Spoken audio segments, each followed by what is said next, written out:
Primera arranque, su primera manifestación y su primera locura juvenil. Es un fruto que en primer lugar todavía tiene que trabajar muchos aspectos en lo que es la profundización del idioma. No cualquier palabra o frase puesta en verso, es decir, no llenando todo de izquierda a derecha la hoja, sino poniéndole de un costadito en el centro, ¿no? Una frase pequeña que no llena toda la hoja, ¿no? Y ponerlo todo en columna, no significa que eso es un poema. El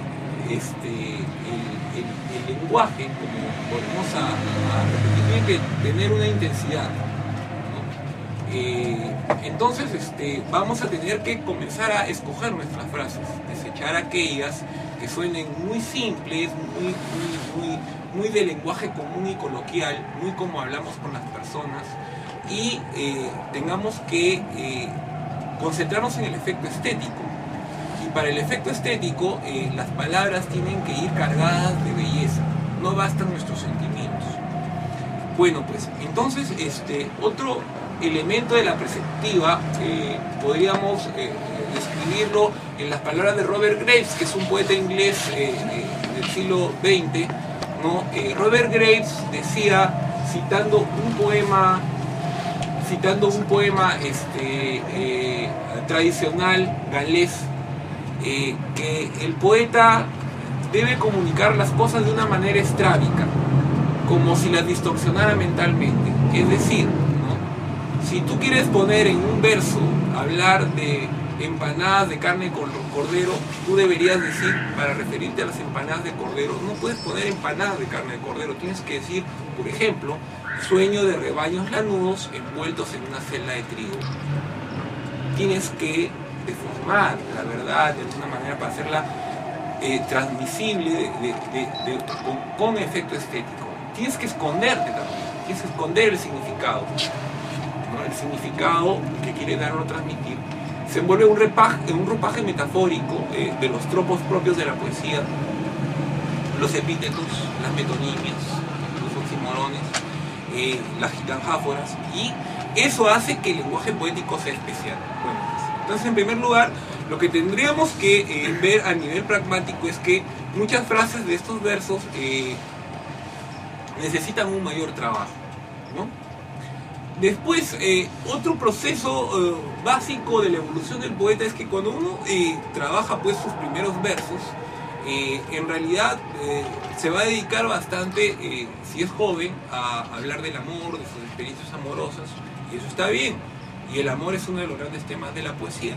Pero el amor no solo es el amor de pareja, y este libro sí recoge, ¿no?, otras dimensiones: amor a la naturaleza, poemas a la naturaleza, poemas a la familia, a la patria, y todo eso está bien, porque es parte de lo que es vivenciar el amor.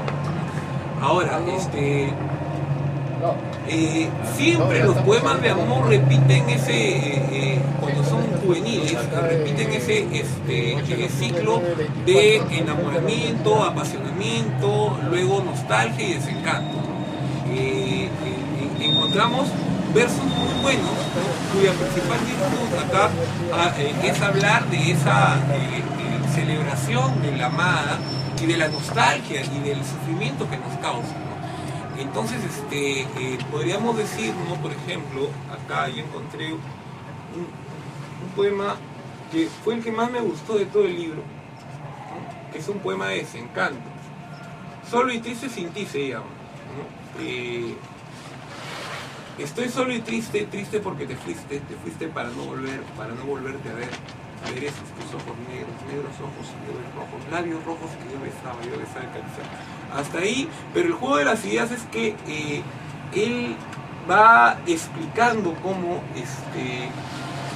ese amor, ¿no?, se aleja de él, ¿no?, y tiene que despedirlo, hermano. Tiene que despedirse de las vivencias, los momentos. Y es un bien poético, ¿no?, que ama intensamente con la pasión de la juventud. Entonces, por ahí estamos realmente en un camino, ¿no?, que luego, cuando es joven, uno transforma esos versos ya experimentales, los vuelve experimentales cuando ya es más adulto, ¿no? Los versos experimentales juegan más a causar el efecto estético, a ahondar en otras revelaciones de la naturaleza y del mundo y de la realidad que no son solo la dimensión amorosa, la dimensión afectiva. Quién sabe hablar de la muerte, de la vejez, del tiempo. Y una tercera etapa, cuando ya el poeta pinta canas, ¿no? Donde su reflexión ya se vuelve filosófica. Y desde sus poemas, como el viejo Borges, ¿no? El viejo Jorge Luis Borges, en sus últimos poemas y escritos, ¿no? De su barroco lenguaje de adulto, de su hermosa prosa, solo queda pues una elegancia madura y anciana y una sabiduría que se traduce de nuevo en la simplicidad inicial.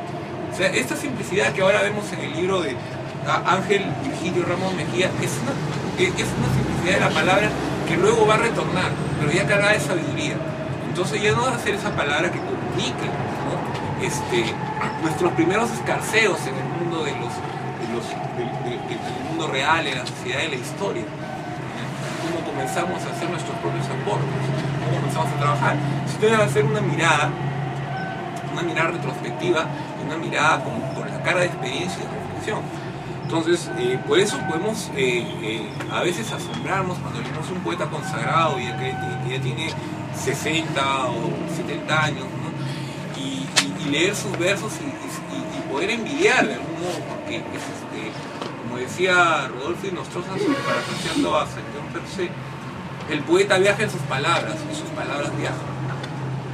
Ese viaje puede ser también un vuelo, ¿no? Es un vuelo que te alza por encima de los demás, por encima de la naturaleza. Entonces, una virtud que sí tiene este libro, para ser un libro de juventud, es un libro que tiene directo, tiene un lenguaje muy directo que puede impactar a las personas menores que no saben mucho de poesía, incluso a los niños. Hay un lenguaje a veces infantil, ¿no? Hay una musicalidad, de hecho, hay un logro lírico,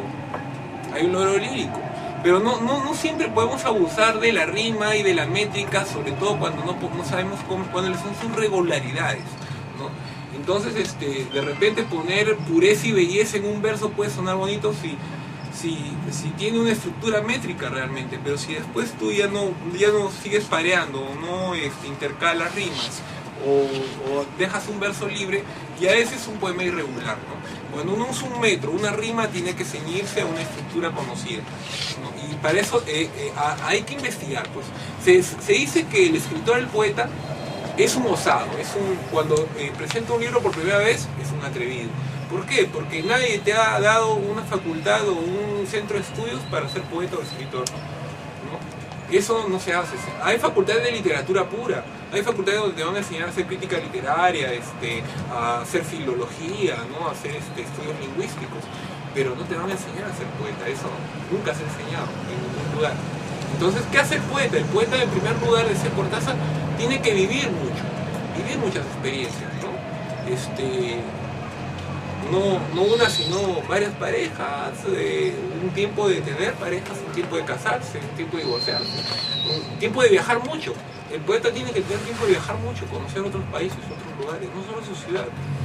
Y además, un último requisito, escribir mucho también y leer mucho. Hay que leer bastante, ¿no? El poeta encuentra su lenguaje en las fuentes de la poesía, y las fuentes de la poesía son los grandes poetas. Y la verdad no es un pecado comenzar emulando a un poeta que se ha consagrado. Y es más, es un comienzo que se entiende como de alguien que se toma en serio el estudio de la poesía. Entonces, para hacer un primer libro, tiene aciertos y desaciertos. Y la verdad, formales, muchos, ¿no? Como les decía, no se puede usar una estructura rítmica y ritmada si no tiene una regularidad. El poeta crea esa regularidad, el poeta se le puede crear sus propias estructuras rimadas y métricas, pero tienen que aparecer regulares, ¿no? El mero efecto cantarino, lírico, no se obtiene básicamente cortando los versos a tiempo, ¿no? Para que la frase vaya encabalgada al siguiente y así se note un ritmo. Tiene que haber una regularidad, ¿no? Entonces,